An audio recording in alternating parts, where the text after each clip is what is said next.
before jumping into our night owl conversation about the film and about climate, let me first introduce our panelists. And we'll go till about 9:15 Eastern time, or for about 45 minutes. And if there is any surplus time, I'm happy to field questions and relate them to our panelists. So first, Dazzle. Dazzle has served as a climate policy analyst for the New York State Department of Environmental Conservation since 2014.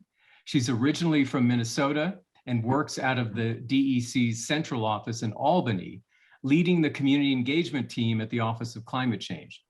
This team manages the Climate Smart Communities program and all its affiliated initiatives, including the zero emission vehicle rebates, the CSC grants, the climate leadership coordinators, and the CSC certification program.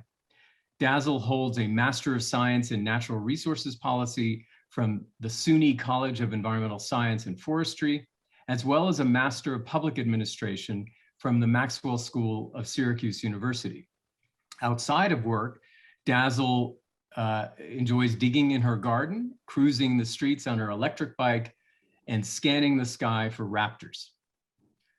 Bill is the founder and senior advisor emeritus of 350.org. His 1989 book, The End of Nature, is regarded as the first book for a general audience about climate change and has appeared in 24 languages.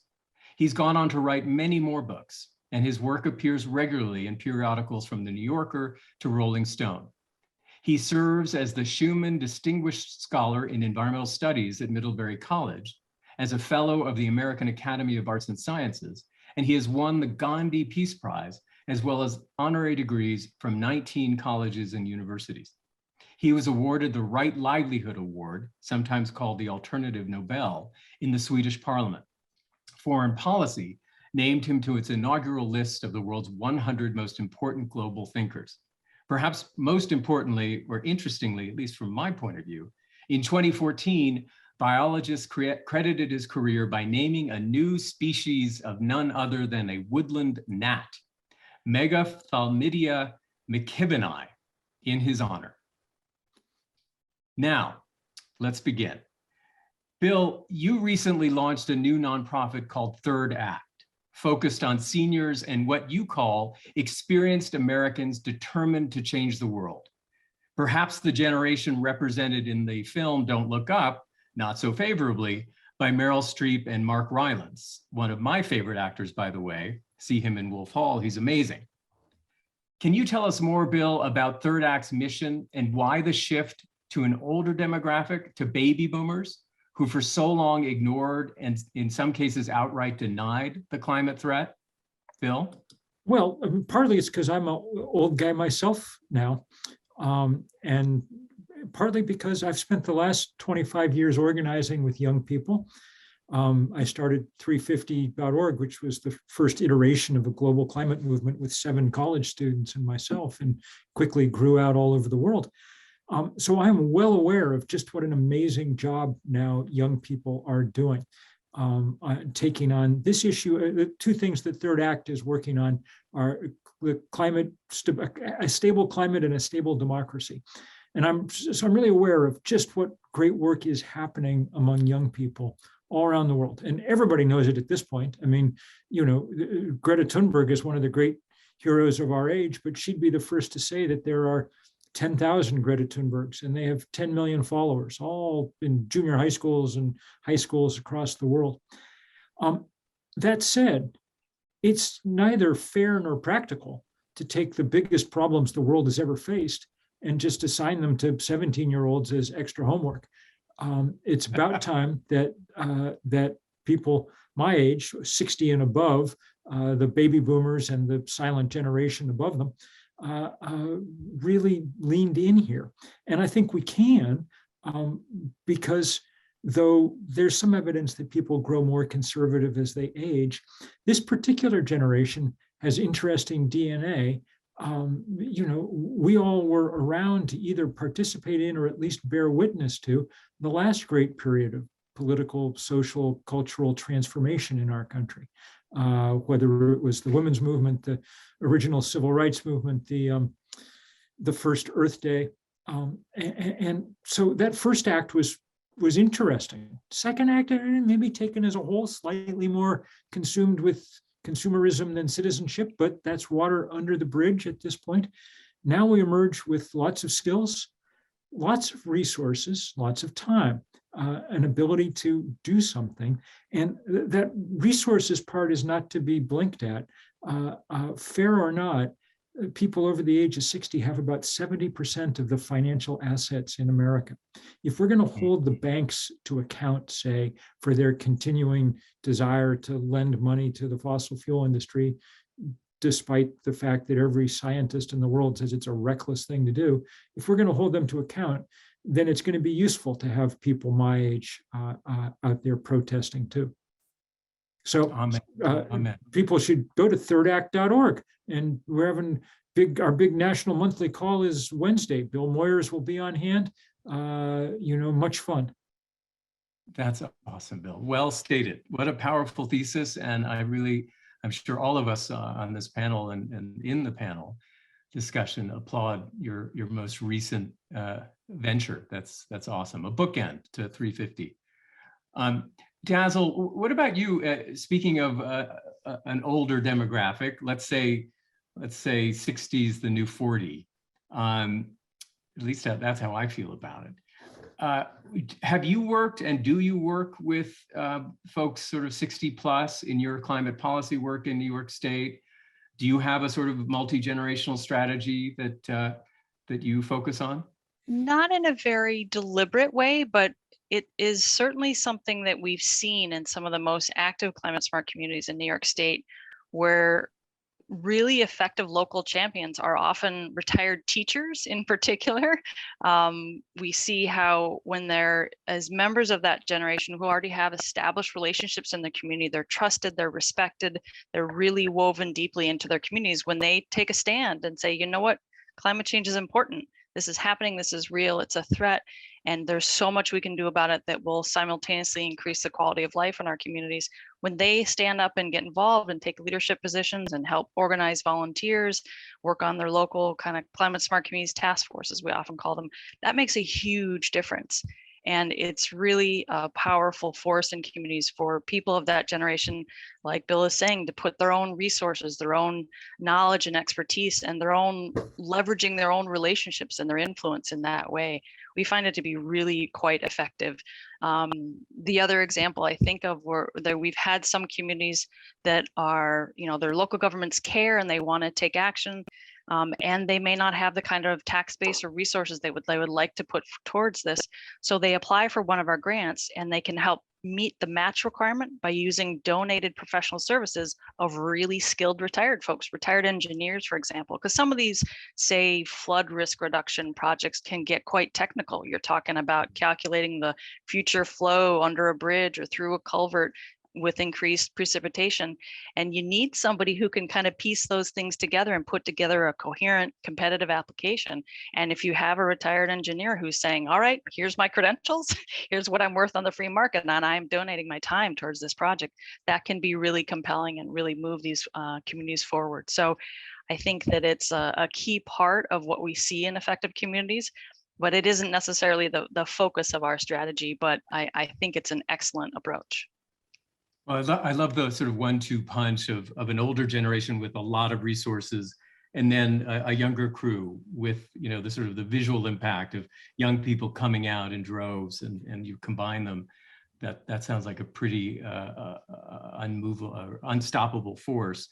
Let's sort of go back to the film with my dangerous limited knowledge. But it does seem like a central theme of the film is that age-old one of corporate greed and rapacious capitalism. Bill, I had the occasion just this afternoon to review your amazing bibliography. Many of these books I've read over time. From your books, say, Earth and Falter to Enough and to Oil and Honey, you've written a lot about the tenuous relationship between capitalism and human and ecological well-being. And the film, of course, ends in doom. And some of your books sound, I think, in a similar theme. And then again, you wrote a book called Hope, Human and Wild. So my question for you tonight is, where do you stand tonight, because it might change the next few days, on the relationship between our economy and the fate of the planet? And are you more or less sanguine than you were, say, when you wrote Hope, what, 25 years ago? So look, the first thing to be said is clearly capitalism as we've designed it isn't functioning especially well right now. I mean, we've melted half the summer sea ice in the Arctic.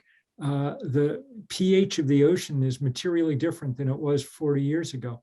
We see huge increases where Dazzle and I live in the number of storms that come by and drop huge amounts of rain. And if one believed, as we were told 40 years ago by Ronald Reagan, that markets solved all problems, then this wouldn't be happening. Capitalism would have risen to the occasion and helped us deal with the worst problem we ever faced. Instead, the way that we've structured our economic system has allowed big corporations to game the political system to such a degree that we basically have taken, at the federal level anyway, no real action about climate change at all in 30 years. And we see the most recent iteration of this with the horrible pantomime of the poor Joe Biden trying to pass this Build Back Better bill, only to have Joe Manchin, like Lucy with the football, leave him on his rear end time after time after time. And it's not just Joe Manchin. Every single important company in the country, all the Fortune 500 companies, Chamber of Commerce, everybody else, mobilized to work against this legislation because it raised the corporate tax rate a point or two. So it's hard, I think, to mount a powerful defense of the way that we've constructed our economic system at this point. That said, there are enormous entrepreneurial energies that are behind one of the things that is our hope, which is the rapid build out of renewable energy at a really fast clip. And the work that people like Dazzle are doing in New York, say, a state, I lived in the Adirondacks for much of my life, so I follow New York, and it's competitive with California in its ability, in its efforts to transform our energy system. A lot of that's dependent, of course, on private industry doing its thing, but in a regulated way. So, for instance, it's really powerful to watch as New York begins finally the leasing of large parts of offshore territory for wind development, that it's going to be done with union labor, as it should be, So maybe there's some hope for, as we deal with this existential crisis that we face, that we can use it to try and figure out a saner economic paradigm than the one we've been operating under for the last 40 years. Mm. Dazzle, your experience, as I understand it, with the Climate Smart Communities program has you sort of working both in a governmental capacity, but also kind of grassroots, or at least community-based. Is your sense, having done this now for many years, that combination of government programming and support and community-based action can help sort of solve some of the market failures that Bill is referring to, which indeed are structural, but perhaps community by community can be tackled? Are you seeing real results in promoting legitimate climate action, if not at the state level, then in certain communities across your jurisdiction? I think absolutely there are leading communities who take their local government authority, their land use authority, their ability to enact zoning, their ability to enforce codes, building codes, and things like that, that are really stretching the envelope. In New York State, we have an energy stretch code, and those, we don't have many. I won't say there's a lot of them, but there are local governments in New York State that have adopted that code. And that means that in that municipality, within their boundaries, those buildings are built to a considerably higher code, more energy efficient, for example, than New York State's kind of base code. And so those kinds of impacts, especially over time, can build up. And it's I certainly think it helps to have a government that is taking a strong stand and investing resources in building the capacity of communities to to educate their citizens and spread the word and use their resources to reduce emissions and help their communities adapt to climate change. I think it does make a difference. And I think that, you know, personally, I am a believer in that concept that sort of, you know, the early systems thinkers of sort of Donella Meadows talked about. If you're going to have a strong capitalistic economy, you need to have at least an equally strong government force to kind of correct for those market failures and manage those resources that can't be, you know, boxed up and put a price tag on them. You know, the air resources that we all share, a beautiful view that everybody shares. Who protects that? How do we kind of create balance in our economy and in our society to protect those things that the market fails and that just aren't those kind of consumable goods that you can kind of control access to in the same way? So when I thought about that, and that was part of what made me think, oh, governments are a great place to work, and it's a really interesting role to play in the system. So countering sort of the doom and gloom of the film, I'd love, Dazzle, for you and for Bill, because Bill, of course, knows New York State well. We often read about New York City, of course, and its aggressive building codes with carrots and sticks, among other things. But are there, for our largely New York audience, as I understand it, even though I'm in Boulder and I'm sure others are from out of state, are there leading communities in New York State that you could point to who are sort of ahead of the pack, who are really forerunners in climate smart policymaking, whether it's zoning or building codes? And are you seeing a kind of race to the top? Are communities in New York competing with each other to see who can be more forward thinking and responsible around growth, development, planning, et cetera? And Bill, I'd love your any stories, because you're so good at capturing them, not just of what's wrong, but the things that are going really right. Some community examples, maybe even from Vermont or other places, where this sort of bottom up meets top down is producing real change. Dazzle? Well, I'll actually start with the village of Hastings-on-Hudson, because the mayor, Nicola, I have to think for Mayor Armacost, Nicola Armacost, is actually speaking tomorrow as part of this event in the afternoon. I think she's speaking in partnership with another person about kind of finance and the economic system. The village of Hastings-on-Hudson is not a big place. They are a fairly wealthy, privileged community to some extent, but they have been incredibly active. They are what we call a silver certified climate smart community, as well as they've participated in another program where they've been able to complete a whole lot of actions, including passing the stretch code. And I think one of the most extraordinary things about that place is they really have a really Mayor Armacost calls them a stable of racehorses, really committed, really eager, really educated citizens who are doing all they can to take advantage of New York State resources, get grants, get input, and bring in more volunteers and help their community do as much as they can across many different realms, you know, not just focusing on energy, but thinking about recycling and thinking about other realms of land use decision making. So that's one place that comes to mind. Mm-hmm. Certainly we have cities like Ithaca, which is a really extraordinary place where they've basically sort of laid out the vision, made some really ambitious goals, and then are just going to find their way there. Like they started with the really, really ambitious goals that are a lot of forward thinking in that community and that willingness to just figure out how to get there. I think of Ulster County, which for a long time, so that's kind of south of Albany, near the Catskills, and part of Ulster County is relatively rural, and they don't have a high, you know, for example, median household income. It's not a wealthy place, but they have really invested in their staff and put the time and energy into having people who are consistently helping to lead initiatives and bring the community along with understanding the importance of taking action on climate change.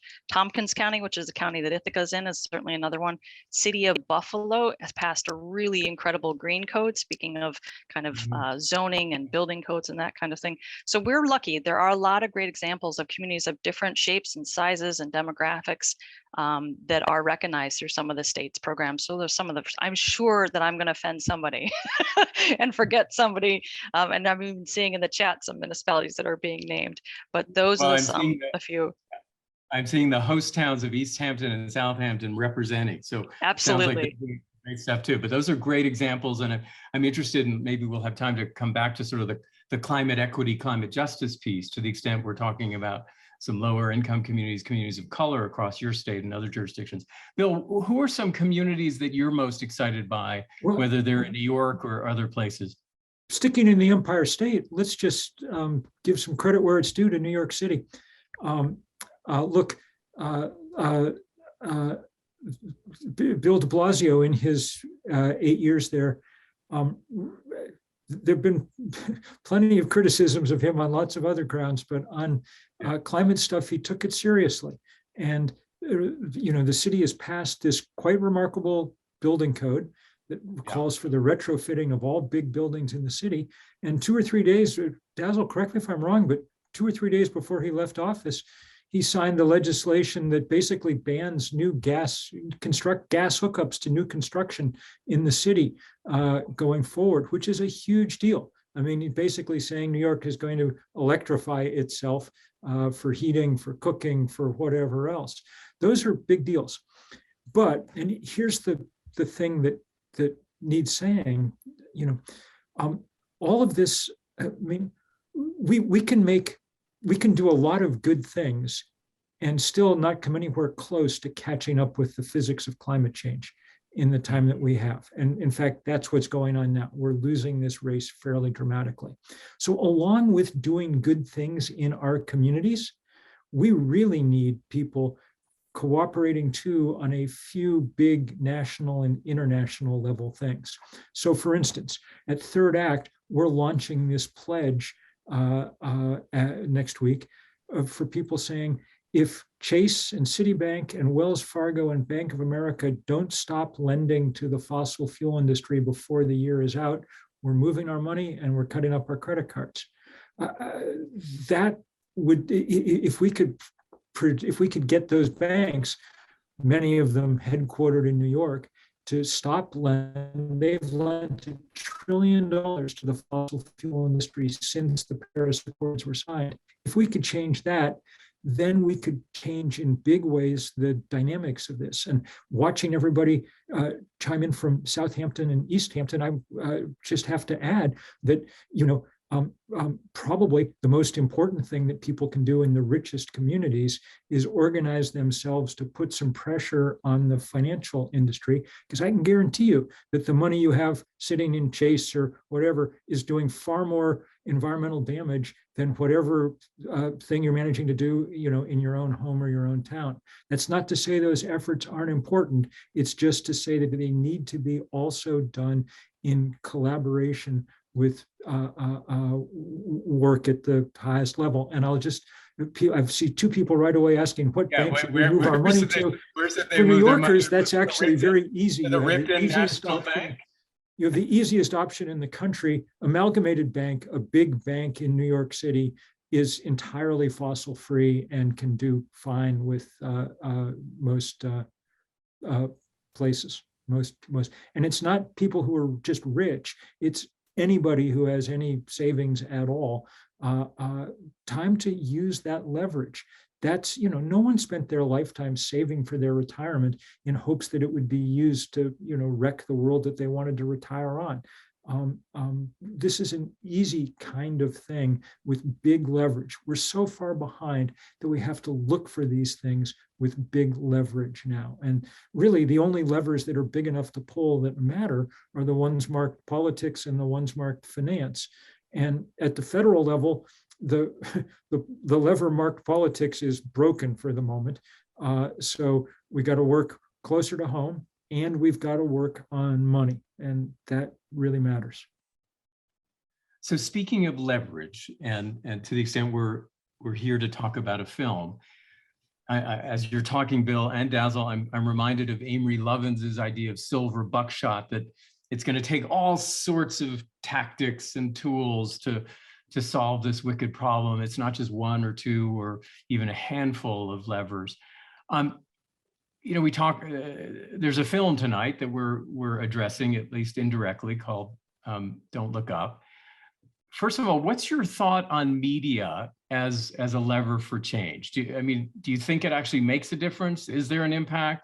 I mean, Bill, you and I and many others write books. We teach. There's movies. There's all sorts of media services now. There are banks. There are politics. What, in your mind, are sort of some of the top levers that this group, this audience, should be thinking about as we go forward the next several years, recognizing that at least the next 2 years under the Biden administration, or is it 3 years left, thankfully, there is a kind of unique opportunity for some more legislation at the federal level to enable and fund state and local action. What are some of the things we should be paying attention to, other than more Hollywood films, that will produce some change, meaningful change? Dazzle? Well, I do think the media makes a difference. I think it makes a difference what they talk about, what kind of questions they're asking, where they're directing people's attention. I think one of the trends that I've been heartened by, and we've seen this in a concrete way in certain areas of New York State, is there was, and this is just a small slice of the pie, but there was a way in which weather forecasters on your local TV station wouldn't touch climate change, never would refer to it, and never would draw that line between climate and weather. And it was just baffling to me. It's like, these people are scientists, they're meteorologists. Why is there this hesitation? And there's a myriad, of reasons. But I've seen that change. And there's even a SUNY ESF teacher who was also a meteorologist who made it a real campaign in the central New York, Syracuse area to really speak out about climate change and get his fellow meteorologists to say that on the news on a regular basis. And I found that to be going in the right direction because, people are always interested in the weather. Everybody talks about the weather. And I that was something that I felt was a really moving in the right direction. Hey, Dazzle and Bill. Bill, isn't Mark Hertsgaard and Bill Moyers working on a big sort of climate media initiative as we speak? There's lots of good stuff going on, and it's very important. I mean, look, the first thing to say is one of the reasons that we've had so much trouble making progress, as we now understand from great investigative reporting and whistleblowers and so on, is that the fossil fuel industry waged a 30-year relentless campaign of disinformation. When all this began, since I was around at the beginning of it, when Jim Hansen first testified before Congress, when I was finishing up my book, the Republican president of the United States said, we must fight the greenhouse effect with the White House effect. Everybody was ready to go. Then Exxon et al. Joined together hired everybody from the tobacco industry, and they, and despite what their own scientists had been telling them and what they understood to be true, they all embarked on this incredibly successful disinformation campaign, to the point where we ended up with the last Republican president of the United States insisting that global warming was a hoax manufactured by the Chinese. If someone was, sitting next to you on the one train muttering that, you'd get up and change seats, but that's what happens. So against that, we've had to build everything we can. We've had to have big movements that spread education, and we've had to have movies and books and on and on and on. And it's largely been successful.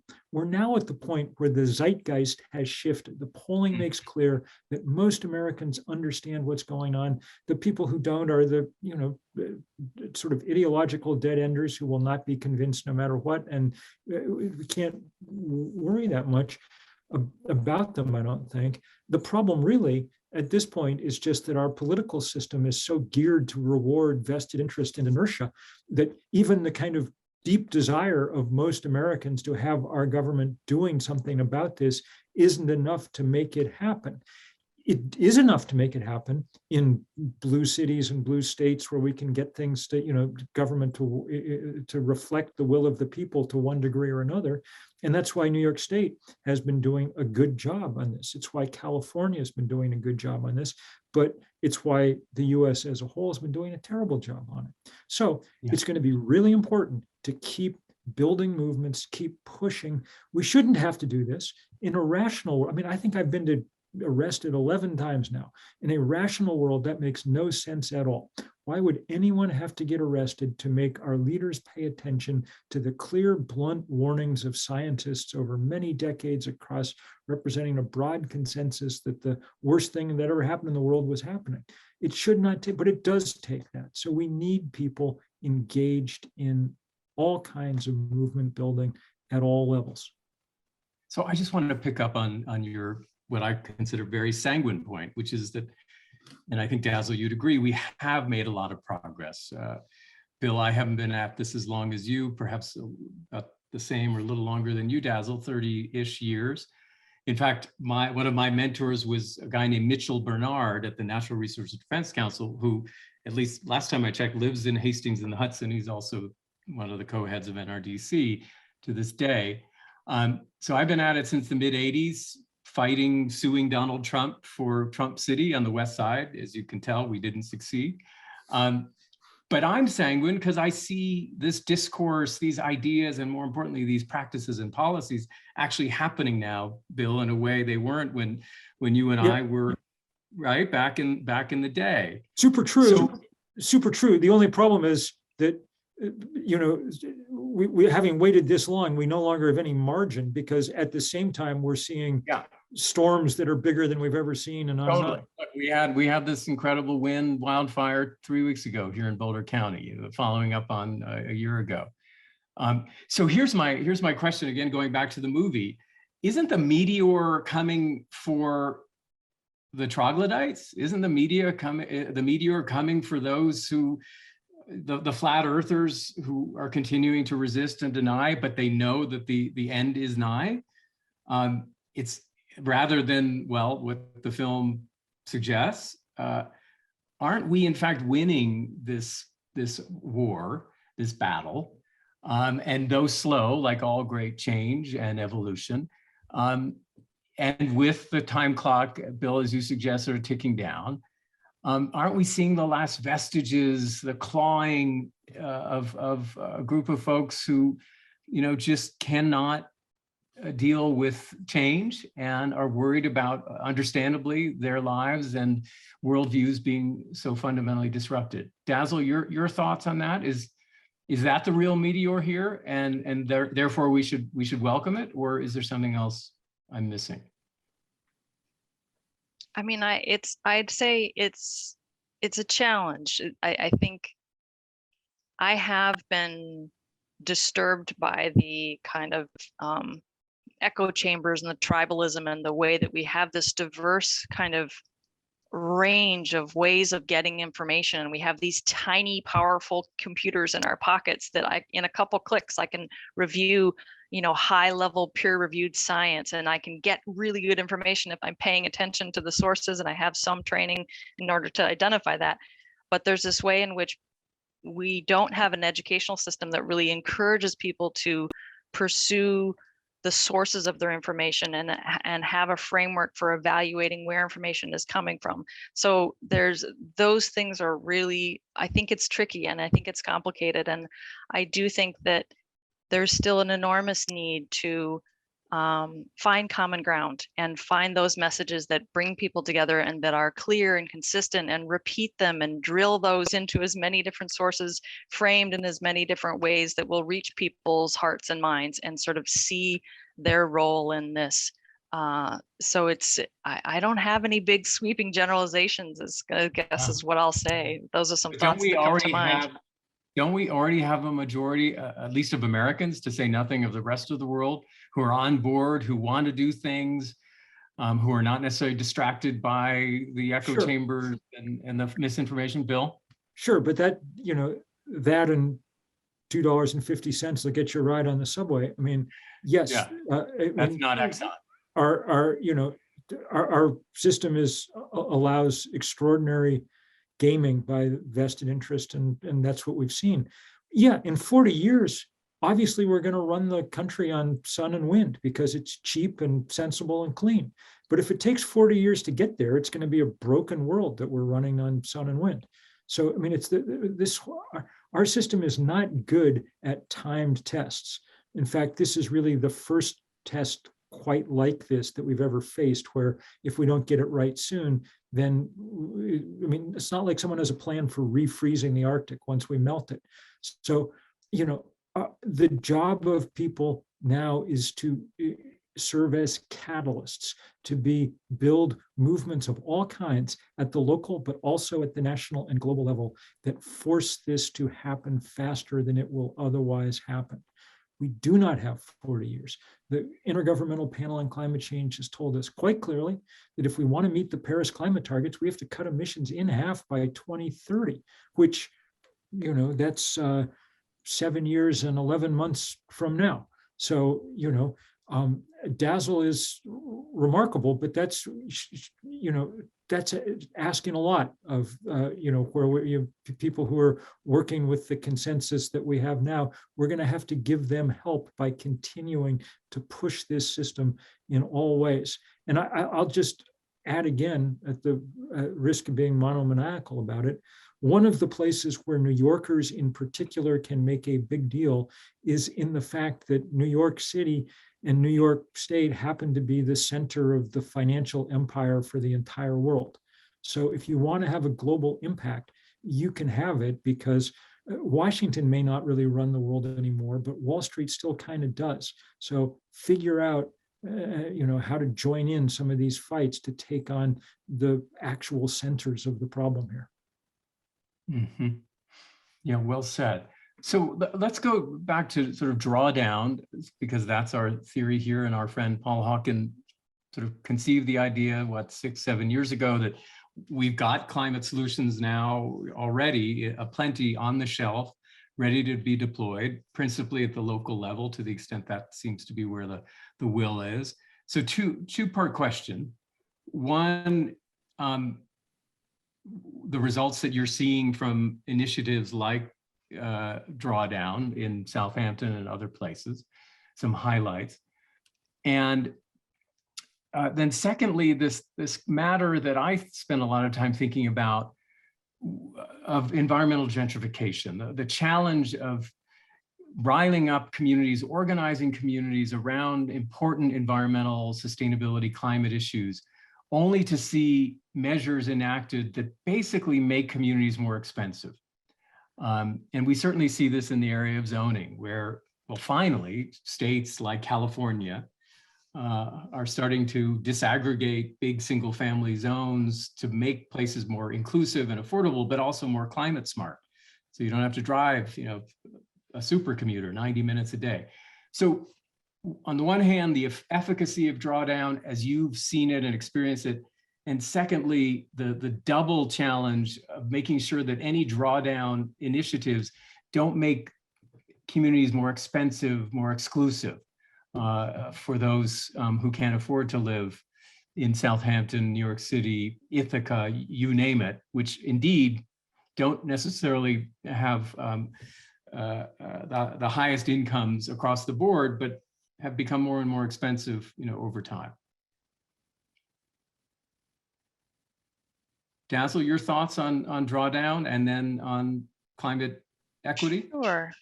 I think I'll give a very specific example. Drawdown, I think, has had an enormous impact in a lot of different realms, but one of the things that I saw it do was push the issue of refrigerants and refrigerant management to the top of some people's radar in a way that people had not been thinking about at all. And I think that's really critical. And it was exciting to sort of have a bunch of calls and emails coming into our office with people saying, we need advice, we need technical guidance about refrigerants, and for us to be, okay, we have some general ideas, but we'll get some more help and we'll get some more sort of experts on the problem to offer these municipalities sort of guidance and help. And so that's been developed over time. And I think it's something that is really important to think about, because our own analysis by some of the people at New York State's Office of Climate Change and the DEC have shown that over time, as emissions from our energy system reduce, refrigerants, HFCs in particular, could become one of the major sources of greenhouse gas emissions in the not so distant future. And that's kind of radical. You know, this idea that burning fossil fuels got us where we're at, but once we take care of that, there's some other emissions that are really powerful and trap gases in our atmosphere at an enormous rate. So that was an exciting shift that Drawdown really brought attention to that. And I'm delighted to say that we just recently announced our first Climate Smart Communities grants to a municipality, Saugerties, that's going to be using a zero emissions refrigerant in their new municipal ice rink system. So there's kind of projects like that that we're hoping to bring attention to and have them be model projects in New York State and help build awareness around that. So I think that's one of the main things I would say that Drawdown has done. Shall I pause there? And yeah, how about Bill? Let's pause because we've just got a couple of minutes. Bill, look, New York State's the perfect place to be talking about this. I mean, environmental justice groups across New York State organized to pass I always forget, the Climate Leadership and Community Protection Act. Is that right, Dazzle? That's it. I mean, I remember being in Buffalo with the environmental justice groups there the day that this thing was launched, this idea for this bill. And it 35 or 40% of the money is supposed to be directed directly at EJ communities across the state of New York. It comes as close as, and these are the communities that are going to benefit most from what's going to happen, what's happening. I mean, nobody who lives in Hastings or the Hamptons is breathing bad air because there's, a highway right next to them. Asthma is what happens when you live in the Bronx, and those are the problems we've got to solve, and quickly. It's worth remembering that, the second problem with fossil fuel is not only that it's destroying the planet's climate system, which is pretty important, but that it's also killing about 9 million people a year who breathe the byproducts of fossil fuel. Cancer alley. It's the second biggest cause of death on the planet. It's bigger than COVID and AIDS and malaria and TB and war and terrorism combined. And it's all unnecessary because we've got electric cars and, electric heat pumps and everything else now that we need to quickly replace. I mean, we're now at a point where we can stop burning stuff. We can rely on the fact that the good Lord put a large ball of burning gas 93 million miles away, and we have the wit to make use of it now. And we should do it fast before we wreck the climate and before we kill another 9 million people a year. So, I mean, and the only thing that stands in our way is this toxic combination of inertia and vested interest. So we've got to get that out of the way. And thank God there are people like Dazzle working at the local level, working from the bottom up. And we need also to organize so that we can work from the top down and take on the biggest parts of this. And if we can do both those things correctly, then we're going to meet in the middle at some point and we'll be somewhere. But we better do it fast. And if people have been keeping their powder dry for some reason, I mean, now is the time. We're out of time to act. So many thanks to the people who've been doing this with Paul and Drawdown and everybody else. And the planet's out of its comfort zone. So get out of yours. That's I think where we got to be right now. Those are great parting words, Bill. Thank you. And Bill, thanks for making time, as you always do and have for decades, to show up at events like this everywhere. You're amazing. You're truly an extraordinary human. Dazzle, great to meet you. Mike, yes, congratulations on pulling off such an amazing event and the work you're doing with Carbon Crew and Drawdown and all sorts of cool stuff. I'm not alone. We're surrounded by a big community here, and Dar Riley really, and Josephine DiVincenzo and Sheila Pfeiffer and Mary Morgan and the team at SAC. We've all come together and make this happen. So did all three of you. And thank you so much. And this was a really engaging conversation. And I have to admit, the entire time, I just wanted to click unmute for myself and join in, quoting John Muir and getting all excited with you, especially when Dazzle forgot that the town of Southampton also passed New York stretch code in January. And Great. Sorry. I went in the other room. So, conflict of interest there, Mike, or something like that. But I'm now inspired. Maybe I actually will go watch the film finally and see what happens. Do. It's a good film. But hey, great to see you, Bill and Yep. Dazzle. So good to see you and meet you, Mike. Thanks for inviting us, and good luck to everybody. We'll see Stay you. warm, y'all. Take care. You Thank too. you Thank all. you so much.